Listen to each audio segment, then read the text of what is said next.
Paz do Senhor, meu amado, bem-vindo de volta à nossa escola bíblica diária. Nós estamos falando da história e da geografia bíblica.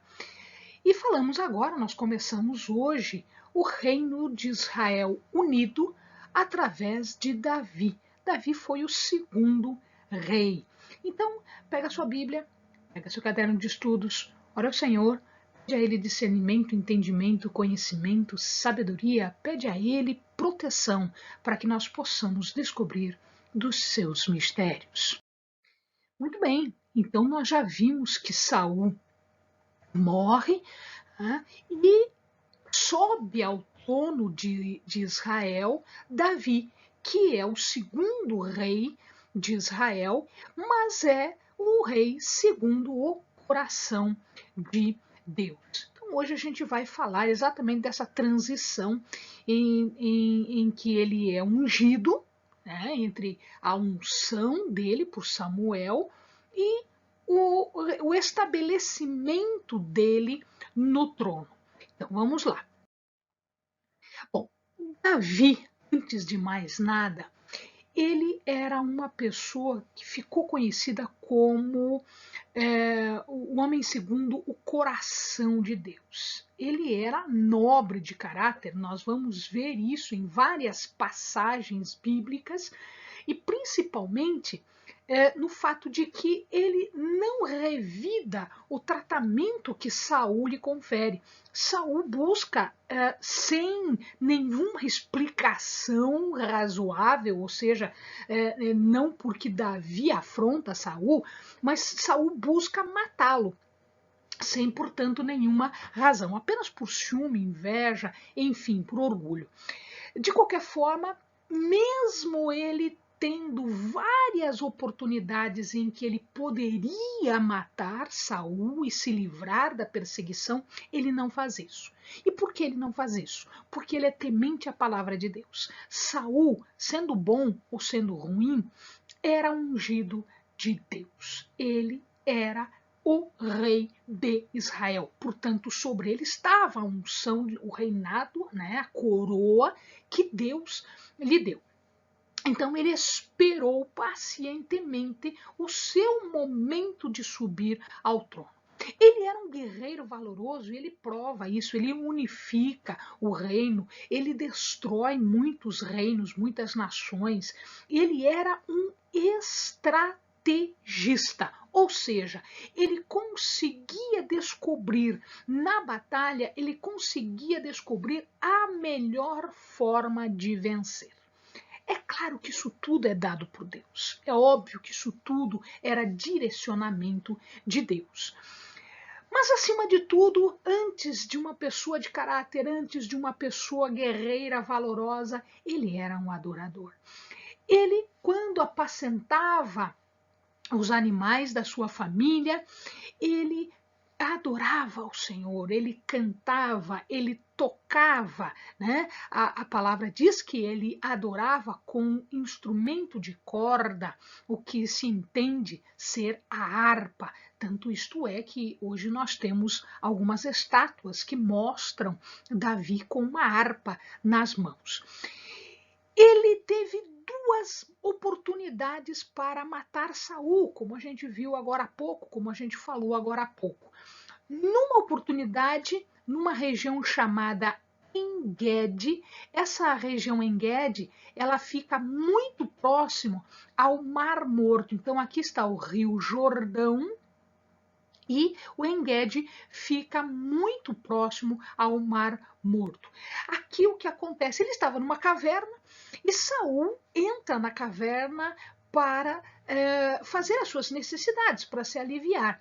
Enquanto ele está lá fazendo as suas necessidades, ou seja, ele está vulnerável, ele está fraco, ele está passível de ser morto, o que aqui Davi faz? Ele corta um pedaço da orla, do manto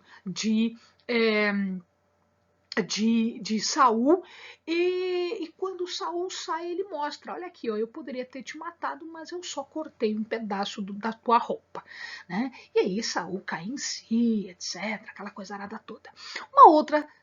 Em uma outra circunstância, né, no deserto de Zif, próximo à região aqui em Zif, aqui está em inglês, portanto Zif, ZIPH, né? Zif, a gente leria Zif, né? Próximo a uma cidade chamada Aquilá, uma região de nome Aquilá, eles estavam todos dormindo. O que é que Davi fez? Ele entrou no arraial, ele passou por todos os guardas, por toda a proteção de Saul, e ele pegou a lança de Saul e a botija de água, né? O vasilhame de água de Saul. E aí, quando ele saiu numa distância segura, ele disse: olha aqui, ó, eu peguei isso aqui é seu, eu poderia ter te matado e ninguém saberia de nada, mas não fiz. Né? Então ele mostra o caráter dele, a índole dele. Ele espera o tempo de Deus para que as coisas aconteçam. É uma lição para nós, para não acelerarmos as coisas. Muito bem, nós vimos que Saul caiu em desgraça, caiu da sua posição, espiritualmente ele estava decaindo, e aí o que acontece é que Deus diz que ele vai nomear, ele vai levantar uma outra pessoa. E Samuel é levado então até a casa de Jessé, em Belém, tá aqui, ó, Belém tá aqui, ó, o Mar Morto tá aqui, né, naquela imagem anterior, né, o que aconteceu entre ele e Saul aconteceu mais ou menos por aqui. Agora eu tô falando aqui da cidade de Belém. E então, antes disso tudo acontecer, Samuel o unge. Então ele vai vendo os filhos de Jessé, vai passando, e Deus diz: não é esse, não é esse, não é esse, não é esse. De repente ele diz: mas não tem mais nenhum? Ah, tem um que está apacentando as ovelhas. Então traz ele aqui. E quando ele chega, Deus diz: é este. Porque Deus não olha a aparência externa, mas Deus olha o coração. Saul tinha uma aparência externa de rei, ele tinha um porte de rei, um comportado de rei, uma estatura de rei, mas em verdade não era segundo o coração de Deus. Davi sim, Davi era segundo o coração de Deus. Né? E aí Samuel unge, portanto, Davi como rei. Mas havia um rei ainda. Este rei precisava ser afastado. Mas não é Davi que afasta esse rei. É Deus que deixa encher a medida, né, para depois afastar Saul. Muito bem, após a unção, veja lá, ele continua a vida dele. Ele é um ungido rei, mas ele continua a sua vida de pastor, a sua vida de filho mais novo de uma família cheia de filhos. E aí um dia, quando ele vai visitar os irmãos no acampamento militar, acontece o episódio com Golias, que era um filisteu enorme, era um filisteu que tinha quase 2,80 m de altura, quase 2,80 m de altura. Essa couraça, esse equipamento que ele leva no peito para proteger coração, pulmão, né? Essa parte aqui de cima, né? Essa couraça aqui, só para você ter ideia do tamanho do homem, né? Essa couraça tinha 56 quilos. 56 quilos que era posto por cima para proteger Golias. O cabo dessa lança aqui, o cabo da lança dele, tinha 7 quilos. Então, só imagina o tamanho da proteção que o homem levava, exatamente porque ele era um homem grande. E ele estava com couraça, com capacete, com lança, com espada, com proteção de toda forma. E aí Davi, né, vai enfrentá-lo. Saul quer que Davi coloque a sua couraça, mas não dava certo. Amados, a proteção de um é a proteção de um, a proteção do outro é a proteção do outro. Davi não tinha que usar a proteção de Saul, a couraça de Saul era a couraça de Saul, o equipamento militar de Saul era equipamento militar de Saul. E Davi já havia enfrentado o leão, o urso, outros animais que eram mais perigosos do que Golias, assim, do jeitão que ele está aqui, ó, do jeito que você está vendo aqui, sem couraça, sem absolutamente nada, sem nada na cabeça, sem espada, sem escudo, sem nada. O que ele tinha na mão? Ele tinha uma funda que era um instrumento de proteção que ele usava contra os animais, quando estes atacavam as ovelhas ou quando lhe atacavam, e uma pedra. Ele coletou lá um monte de pedrinha, mas ele só usou uma única pedrinha que acertou exatamente na testa de Golias. E isso acontece de uma tal maneira que, ao acertar, Golias cai imediatamente e ele morre imediatamente. É como se ele, porque a velocidade que aquilo vai, né? O que é uma funda? Funda é um equipamento feito de correias, feito de couro, né? Onde a pedra é colocada ali e o guerreiro gira aquilo com bastante energia, com bastante força e solta. Então a pedra alcança uma velocidade, uma força muito grande. E isso entrou na testa de Golias. E Golias cai imediatamente morto. É como se ele tivesse recebido um tiro no meio da testa. Tá? Como ele vai isso? Ele diz, olha, você vem com armas, com isso, eu vou no nome de Deus. E, portanto, a confiança é que fez com que ele matasse Golias. E aí a coisa toda aconteceu de maneira à conquista da guerra. Depois da unção, Saul já estava em um estado de degradação espiritual, ele estava decaindo espiritualmente. E vira e mexe, ele era dominado por uma circunstância ruim, por um espírito mau. A palavra diz de um espírito mau. E ele pede que alguém faça alguma coisa e eles dizem, não, a gente conhece uma pessoa, que era o próprio Davi, a gente conhece uma pessoa, ele vem, ele toca a harpa e isso vai acalmando o espírito de Saul. Por quê? Porque ele era um adorador. Né? Então a adoração de Davi apacentava o espírito de Saul, uma vez que Deus já havia se retirado de perto de Saul.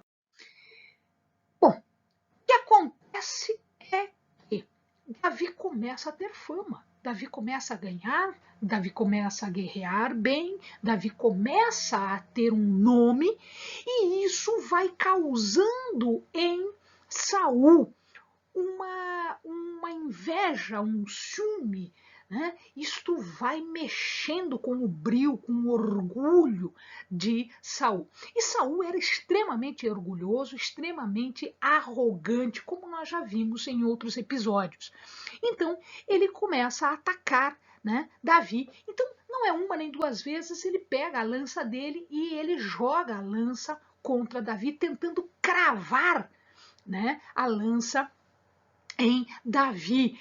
Ele coloca Davi em perigo nas batalhas, coloca onde é mais perigoso, ele persegue Davi, ele manda oficiais, ele manda soldados contra Davi e Davi consegue se esquivar em todas as vezes. Numa ocasião, Mical, que era filha de Saul, que foi dada em casamento para Davi, ela salva Davi. Então eles entram nos aposentos de Davi e de Mical, e Mical, antes disso, sabendo que isso ia acontecer, conhecendo seu pai, ela faz com que Davi saia pela janela e ela faz na cama, né? Ela faz um engodo, um engano. Ela coloca ali uma estátua, cobre, etc., dando a impressão de que é ele. E é óbvio que eles descobrem, mas aí Davi já estava longe.